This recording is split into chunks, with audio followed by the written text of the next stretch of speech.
You'll leave with nothing. My husband smirked across the courtroom table. I swallowed hard as people stared.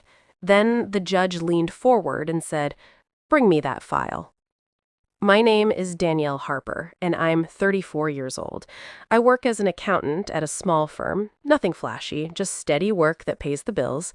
I've always been the quiet one, the kind of person who stays behind the scenes and makes sure everything runs smoothly. Numbers make sense to me. People do not. In my marriage, I played the same role. I handled the bills, the taxes, the paperwork. I kept our life organized while my husband, Eric, stood in front of everyone and took the credit. He loved attention. He loved being admired. To outsiders, he looked like a perfect husband, successful and confident. But behind closed doors, he was cold, distant, controlling in ways that were hard to explain. Slowly, he started cutting me out of decisions, like I didn't matter. I gave up promotions for his business. I supported his dreams.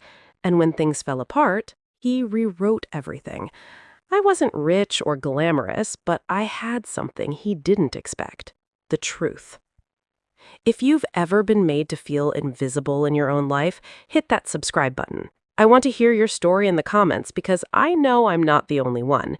And if you've ever had to prove your worth to someone who doubted you, click hype and stand with me today.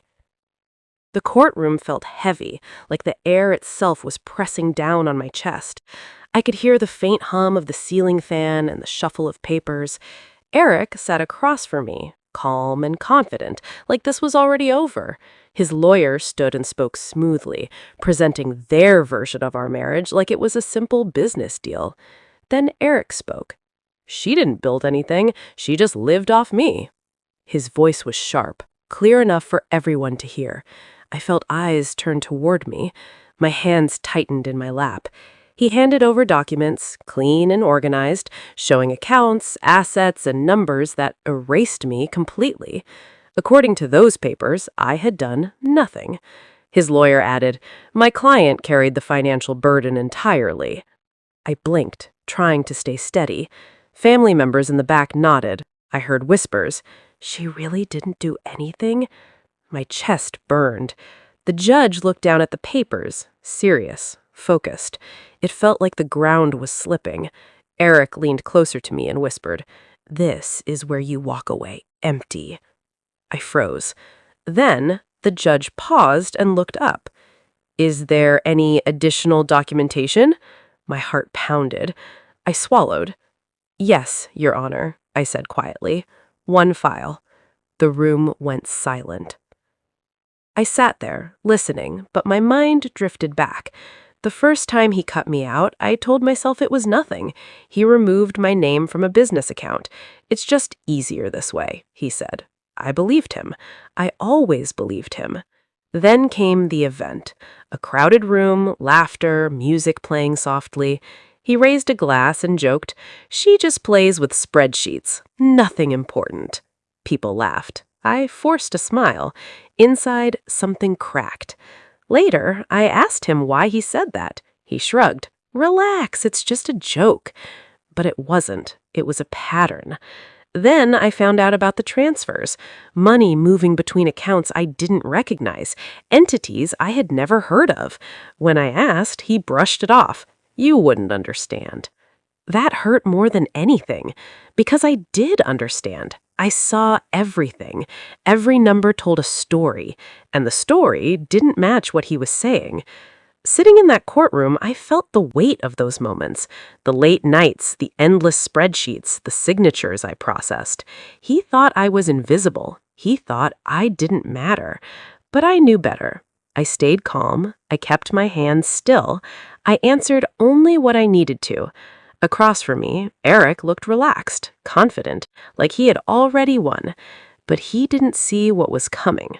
What they didn't know was I kept copies of everything. Every email, every statement, every transfer. At first, it was just a habit, a safety net. But months before the divorce, something felt wrong. Numbers didn't add up. Accounts shifted in ways that didn't make sense. So I started saving everything, quietly, carefully.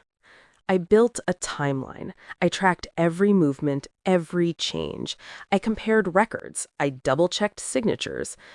I didn't trust him anymore, I told myself, so I trusted the evidence.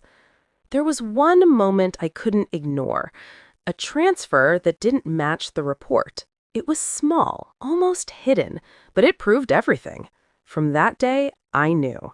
I wasn't powerless. I had something stronger than his words. I had proof. That file wasn't just papers, it was the truth. And truth, once revealed, doesn't stay quiet. The lawyer who helped me wasn't loud or dramatic. He was old, quiet, and sharp. He had known Eric's family for years. When I first showed him the discrepancies, he didn't react right away. He just looked at me and said, "If something feels wrong, document everything." So I did. We met quietly, going through each record line by line. He checked everything twice. "This matters," he said. "Details win cases." Back in the courtroom, he sat behind me, calm and steady. I could feel his presence. It grounded me. Across the room, Eric whispered to his lawyer, smiling like nothing could touch him. I heard someone behind me say, "She's dragging this out." I didn't respond. I didn't need to. My lawyer leaned forward slightly and gave me a small nod. That was enough. Eric leaned back in his chair. "This won't change anything," he muttered. The room felt still, like everyone was waiting for something to break. I stood and handed the file to the clerk. My hands were steady. The judge opened it slowly. Pages turned. Silence filled the room. I could hear the clock ticking on the wall, each second loud and clear. The judge's face changed, slightly at first, then more. "Mr. Carter," he said, looking up, "care to explain these discrepancies?"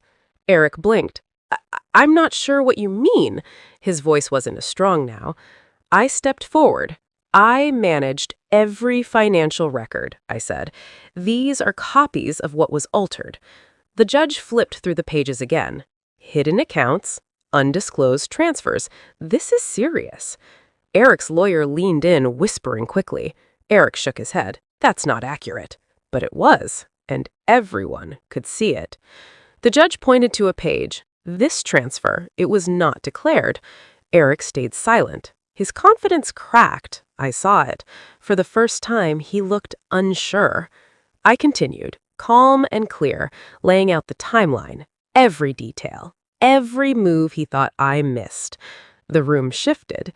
People who supported him looked confused now. The judge closed the file. "Based on this evidence, Mrs. Harper is entitled to a full review and fair division." He paused.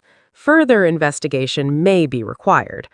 Eric stared at the table. His earlier words echoed in my head. "You'll leave with nothing." But now he had nothing left to say. When I walked out of that courtroom, the air felt different, lighter.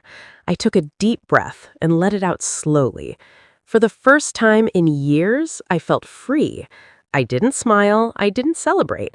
I just stood there, steady and calm. Behind me, Eric stayed inside, facing the consequences of his own choices. People avoided my eyes as I passed. The same people who once believed his version of me.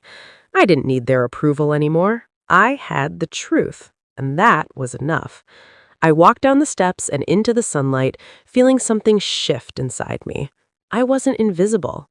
I never was. If someone ever tried to erase your contributions or make you feel like you didn't matter, you know how this feels. Share your story in the comments. I want to hear it. Subscribe to stand with others who've been underestimated, and click hype to help the story reach people who need the courage to speak up. Your story has power. If you felt a connection to mine, please subscribe and share your journey in the comments.